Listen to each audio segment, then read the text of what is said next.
les amis, j'espère que vous allez bien. Moi ça va très bien. Je suis très heureuse de vous retrouver pour un nouvel épisode de l'émission Dans le Mille.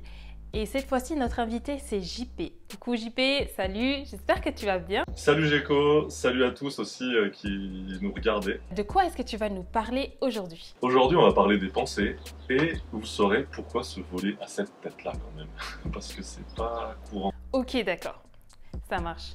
Mais du coup, qu'as-tu fait durant ton confinement? Comme vous avez pu le voir, le volet là-bas est pas fini poncé. Par contre, j'ai des jolis volets là qui sont bien poncés, qui sont tout jolis. Pourquoi j'ai fait cela en premier? Parce qu'ils sont visibles de la rue. Et pourquoi on fait ça souvent? C'est qu'on s'occupe de ce qui est visible. Je vais faire attention à ma coupe de cheveux, je vais tondre ma barbe pour pas qu'elle soit trop longue, je vais faire du sport pour avoir une silhouette qui va bien. Enfin, je vais m'occuper de toutes ces choses qui sont visibles et moins parfois de mes pensées. Pourtant, la Bible dit garde ton cœur plus que toute autre chose, car de lui viennent les sources de la vie. Et donc, elle dit pas si tu as une bonne silhouette, si tu es bien bronzé, si tu es bien coiffé, ça va être super, tu vas réussir ta vie. Elle dit garde ton cœur. Et pour moi, le cœur, c'est tout ce qui se passe dans notre tête, nos pensées, nos désirs. Un homme a dit un jour, sème une pensée et tu mentionneras une action. Sème une action et tu récolteras une habitude. Sème une habitude et tu récolteras un caractère. Sème un caractère et tu récolteras un destin. Et c'est un peu la recette. Pour mon volet là, qui est un peu moche en ce moment, je voulais pas le poncer, donc on a fait une recette avec de la farine, de l'eau et du bicarbonate de soude. Excellent, merci beaucoup pour ta recette. Mais du coup, elle a fonctionné?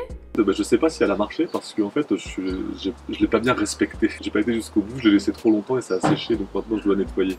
Mais dans nos vies, parfois en fait, on sait ce qu'il faut faire et on le fait pas.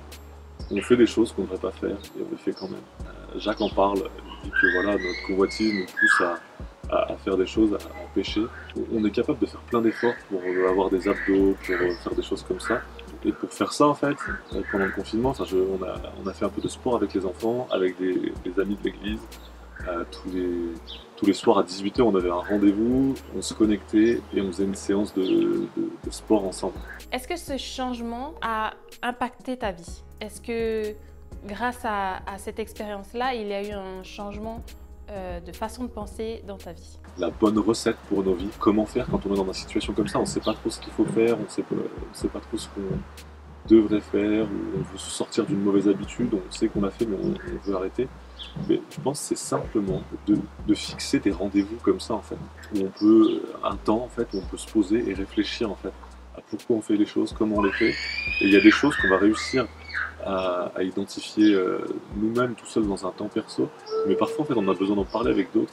Mais donc le conseil que je vous donnerais c'est ça, c'est de pouvoir fixer des temps comme ça où on peut faire le point sur ce qu'on fait.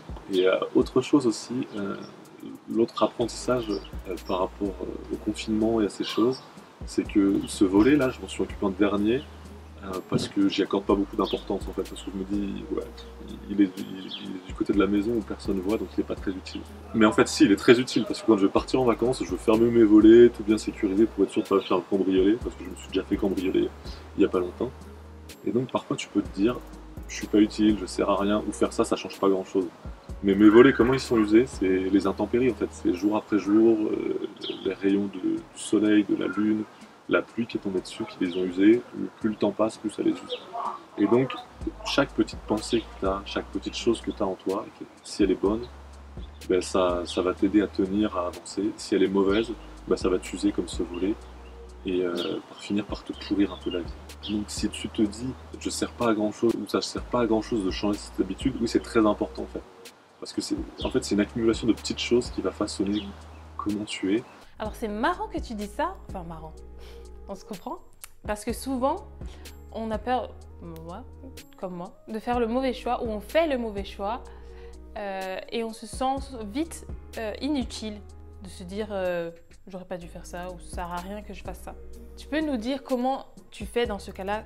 Tu as besoin en fait de faire attention à ce que tu penses, bien sûr aussi à ce que tu lis, à ce que tu regardes, à ce que tu écoutes, à ce que tu dis. Trop bien.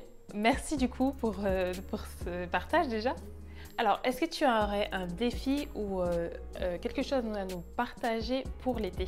Le défi pour l'été que j'aimerais vous lancer, c'est de faire le ménage dans vos pensées. Tu peux en parler avec un ami ou un pasteur, quelqu'un de confiance, mais déjà si tu te poses toi et tu essayes de regarder un peu toutes les choses qui passent dans ta tête, tu vas déjà pouvoir faire le ménage tout seul. Et après, il y a des choses où on a un peu plus de mal à, peut-être tout seul à faire le ménage, on a besoin d'en parler avec d'autres. Mais je pense que si tu demandes à Dieu de t'aider, il va le faire. La Bible le dit en fait, que Dieu était comme un père. Si on lui demande du pain ou des poissons, il va pas nous donner des serpents ou des mauvaises choses. Et ben c'est un peu pareil. Si tu lui demandes de t'aider dans tes pensées, il va le faire. Merci JP, merci vraiment pour le temps que tu as pris avec nous. Ça fait toujours plaisir. Nous les amis, nous arrivons à cette fin de vidéo. Et à chaque fois, je me dis, ça passe vraiment trop vite. Malheureusement, nous n'aurons pas des vidéos durant cet été. Il y aura une grande pause pendant les grandes vacances. Et on se retrouve à la rentrée. Mais on espère toujours vous voir à la rentrée et vous lire aussi si jamais vous voulez partager avec nous des expériences que vous avez eues durant l'été ou même durant cette période de confinement et un petit peu après. Donc voilà, n'hésitez pas à nous écrire, à nous envoyer un petit commentaire et on se fera un plaisir de vous lire. Bisous les amis et à une prochaine! Je vous souhaite un bel été.